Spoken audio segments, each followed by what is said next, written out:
On December 28th, I took part in a CODEL, the first of 3 CODELs to the U.S.-Mexico border. A CODEL is a congressional delegation visit. It means that a number of members of Congress get together and they go somewhere sort of on a fact-finding expedition to learn about something important related to the work that we do in Congress. Those CODELs focused on figuring out why 2 children died in U.S. custody, a 7-year-old and an 8-year-old who came across our border seeking a better life, who were detained and held in the El Paso sector and died. During that first CODEL, we met in El Paso. Again, this is December 28th. It's cold. It's just a few days after Christmas. We got in a car and we drove to Antelope Wells, New Mexico. It is a very rural, kind of desolate place in southern New Mexico, right on the border. And that is where Jacqueline Cal Maquin, the 7-year-old girl, crossed from Mexico into the U.S., seeking a better life with her father and about 100 other migrants. They were dropped off there by a coyote, and we have since learned that many coyotes are no longer dropping off migrants near the ports of entry in Juarez because U.S. authorities are turning them away at the ports of entry. So instead, they're driving them to these more remote areas and dropping them off there. So we saw where they crossed over, and we toured what's called a forward operating base. We asked our questions, and then we got in the van and drove the 90 minutes to Lordsburg, New Mexico, where Jacqueline and her father and the other 100+ migrants were later taken for detention. So we get to Lordsburg and we're given a briefing there about what happens at the detention facility and the process there. And then we're taken to actually see where these families are detained. And you walk in and there's different holding cells, and the men are separated from the women, and the women are held with the children. And the rooms are identical. They are concrete cells. There is one door, there is one toilet, and the toilet is out in the open. So there is absolutely no privacy. When I looked inside to get a better understanding of what the conditions were, I was shocked. I saw a sea of humanity. I saw women holding their children huddled together, lying on that cold concrete floor under those tin foil-looking blankets that we've all seen on television. I looked into their eyes and I saw despair, exhaustion, and hopelessness. As we were making our way, one of the moms came to the door and knocked on the window and told a member of our delegation that her baby was sick. So we alerted the agent, and the agent came to the door, opened the door to talk to the mom, and another mother got up from the floor with her toddler and walked over to a second agent and said, my daughter is thirsty, and she'd like a cup of water. The agent replied, we have no cups. And I will tell you, we all heard that and saw that and couldn't believe it. And it is a moment and an experience I will never forget for as long as I live. I have often thought about those women and those children, those men in those cells, and I've wondered where they are. Were they sent back to the homeland that they were running away from? Are they somewhere in our broken asylum system? Are they okay? I've also wondered about the agents, to be honest, and the kind of toll it takes on someone to live that experience over and over, day in and day out. And I've thought about our country and how there can still be so many who do not care about these vulnerable lives at our doorstep. This moment that we are living in today in American history is a huge test for us.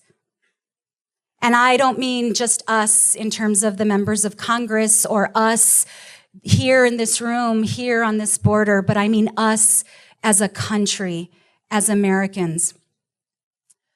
When we see or hear or read about these Central American families, the response normally and typically has been, we've got to secure our borders. And the conversation focuses on more agents, on troops, on concertina wire, on walls. And I'm not here to debate the efficacy of a wall or the lack thereof. I'm not here to say I'm for open borders because I'm not, and I'm not here to say I'm for a lawless country because I'm not. But I will tell you, and I wonder if you all feel the same way, I have some real wall fatigue. I am so tired of having the same conversation over and over and over and over again. You know, we've been having a debate about walls in this country for over 20 years. And El Paso has been at the epicenter of that conversation about walls and securing the border. And the conversation we've not been having is about securing our values, securing our identity, securing our future. And El Paso should be at the center of that conversation, not because we were the testing ground for the Trump administration's family separation policy, not because this is where 2 children died while seeking a better life, not because tents were erected in far east El Paso County to house young people fleeing their country. That's not why El Paso should be at the epicenter of the debate. It should be because we are the border and we are the capital of the border. We are the pass of the north. We are the new Ellis Island. You know, when we all learned about Ellis Island when we were in school and we saw photos of that harbor, photos of that island, photos of that beautiful Statue of Liberty, that filled us with pride because that's who we are as a country. Well, this is the new Ellis Island. That Statue of Liberty that is iconically American, El Paso is iconically American. When you walk out these doors and you walk a couple of blocks over to Stanton Street, you will see rail lines that take our trolley cars south. Those beautiful trolley cars are the original trolley cars that my mother and my father rode in. They have been lovingly refurbished. They are a symbol of who we were and who we are. You know, the original trolley line, this one goes from here, from UTEP south to San Jacinto Plaza, to downtown El Paso, to South El Paso. The original trolley line didn't stop just north of the border. It went over the border. It went over the port of entry. This region was not seen as a problem to be solved, but an opportunity to be experienced. That's who El Paso is. That's what the border is. That's what America once was. I've been spending a lot of time talking to reporters and to my colleagues in Congress about the border, about our identity, about our place in America, about the opportunity that we provide this great country. And I've asked them to come here, to see us, to talk to us, to listen to us. And many, like those who participated in the CODELs in late December and early January, really did do that. I am concerned about those. In fact, it just started yesterday, and it's continuing this weekend until early next week. Those who are friends and colleagues on the other side of the border, the other side of the aisle, There is a border in Congress, that's for sure. But those on the other side of the aisle who have chosen to parachute in and only take a very narrow view of what the border is. And yes, they absolutely should go on those ride-alongs with Border Patrol. They absolutely should talk to CBP and ICE. They absolutely should get law enforcement's perspective. But to only get that perspective is to get the narrowest view possible of the border. And I've recommended and I've asked them and I've invited them to talk to human rights advocates, to the lawyers working on the ground, to the NGOs, to the asylum seekers themselves, to get the full idea of the scope and magnitude of the challenge that we have today. And indeed, it is a challenge. It is a tremendous challenge. It's a challenge that began 4.5 years ago. In the summer of 2014, we in America started seeing Central American families arriving in South Texas. And it was mostly unaccompanied minors and mamas and their children. And the numbers overwhelmed the facilities in South Texas. And so those agencies, the federal agencies in South Texas, asked El Paso if they could send these asylum seekers to El Paso for processing. El Paso said, yes, we will process them here. And so El Paso federal authorities, this is again, summer of 2014, accepted these asylum seekers. And after they were processed, they were released. And they were released into the arms of the greatest NGO in all of America, and that is Annunciation House. And these asylum seekers need 24 to 48 hours of respite. Once they're released from ICE, they have nothing. They don't have a dime. They don't have an extra change of clothes. They have nothing. So they need a place to stay for a day or two. They need meals. They need a change of clothing. They need a cot. They need a telephone so that they can call family members that reside all over the country, family members who will house them and take care of them as they await their asylum hearing. 24 to 48 hours, that's the window they need. And so in El Paso, Annunciation House takes care of them. And in summer of 2014, as articles were being written and TV shows were being produced about the crisis on the border, the crisis on the border, the crisis on the border. In El Paso, it was a very different story. While politicians were wringing their hands, saying, what are we going to do about this crisis on the border? In El Paso, Annunciation House, all of its volunteers and donors were taking care of these families. When the doors opened on these hospitality centers, because that's what Ruben calls them, and that's what they are, I called him and asked if I could go tour one of the hospitality centers. And so he said, yes, come on by, let me give you a tour. And it was a bustling place. There were volunteers folding clothes. There were volunteers getting laundry together, volunteers serving, cooking meals, volunteers providing medical care. And I asked Ruben how he was doing, and he said, Veronica, we're overwhelmed. And he meant literally, they were overwhelmed by the outpouring of support. They had more volunteers than migrants. They had more clothes than they needed.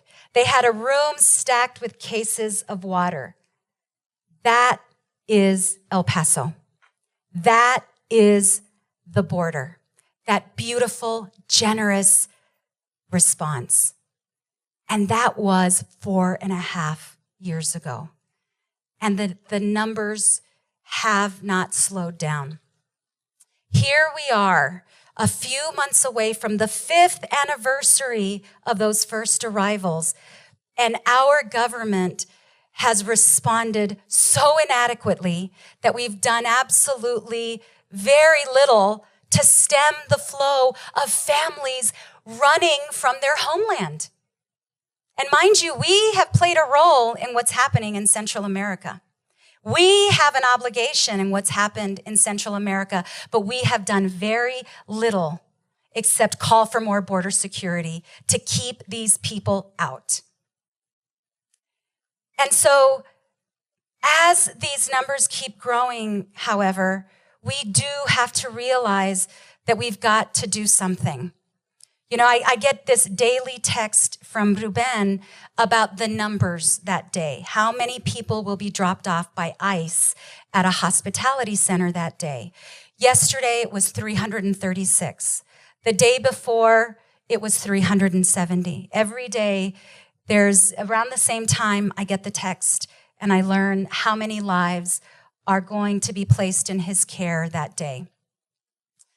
On Christmas Day, I got the text and I could not live with myself knowing that there were some really exhausted volunteers who weren't going to enjoy Christmas Day the way that I was. And so I called a friend of mine who was helping with one of the hospitality centers.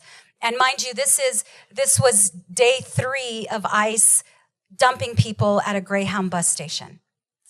And so I called my friend Simon, what help do you need today? And he said, Veronica, I need to feed 100 people tonight. I have the other hospitality centers covered, but I don't have enough food for 100 at this central hospitality center. And I said, I'll take that shift. Don't worry about it. I'll take that shift. And then when I hung up, I thought, oh God, I'm taking that shift. Okay. So I posted on Facebook. Sometimes social media can be used for good. I posted on Facebook friends, can you help me feed 100 lives tonight? Immediately, my Facebook inbox had over a dozen responses. El Pasoans saying to me, I want to help. What can I do? So we quickly organized a conference call and we divided up the work. And I said, I'll make burritos de papita. Somebody else said, I'll make frijoles. Another person, I'll make picadillo. Another person, I'll bring fruit. I'll bring cookies. I'll bring water. I'll bring the sacks for the sack lunches. And so we organized ourselves and then got to work. And we agreed to meet at the hospitality center at 5 p.m. About an hour and a half before that, I get a text from Simon saying, ICE just called me. It's not 100 people, it's 230. Okay, sent out my little email to everybody. Hey guys, it's 230. So if you have extras, bring it. And so we all met at 5 o'clock and we went into a little conference room with a table, a long table, one of those plastic picnic tables. And we just situated ourselves around it and we began an assembly line. And we had paper sacks and we were stuffing burritos and oranges and cookies and water into those sacks to give to the asylum seekers so that they could eat dinner that night. And as I held my breath hoping we had enough food, I realized we're gonna have more than enough food and no one will go hungry tonight. And no one did. And as I looked around and saw the faces of the generous, beautiful souls that gave up their Christmas to help others, I just felt like my heart was so full it was going to explode. How lucky we are to live in such a community. How fortunate we are to get to share in this hospitality together. It was the best Christmas I have ever had in my life. And yes, this is unsustainable. Yes, this is taxing. Yes, this is a challenge to be addressed. But the question is, how should we address this? Who are we as a country? And how are we going to employ our resources and our talent and our strategy and our ideas? As I recall that visit to Lordsburg, New Mexico, and looking through that window at those huddled families on the floor, I saw a reflection. And that reflection was me. That reflection was my family. That reflection was our community and our country. And the test before us is what we choose to see in that reflection. I think the answer is so clear as we look at those tired, huddled masses yearning to be free. The answer is that we look at them through the lens of the border and her values of generosity, her values of kindness, her values of humanity, and her values of goodwill. And the moment we do that, we will unleash answers and opportunity like we have never seen before. Thank you.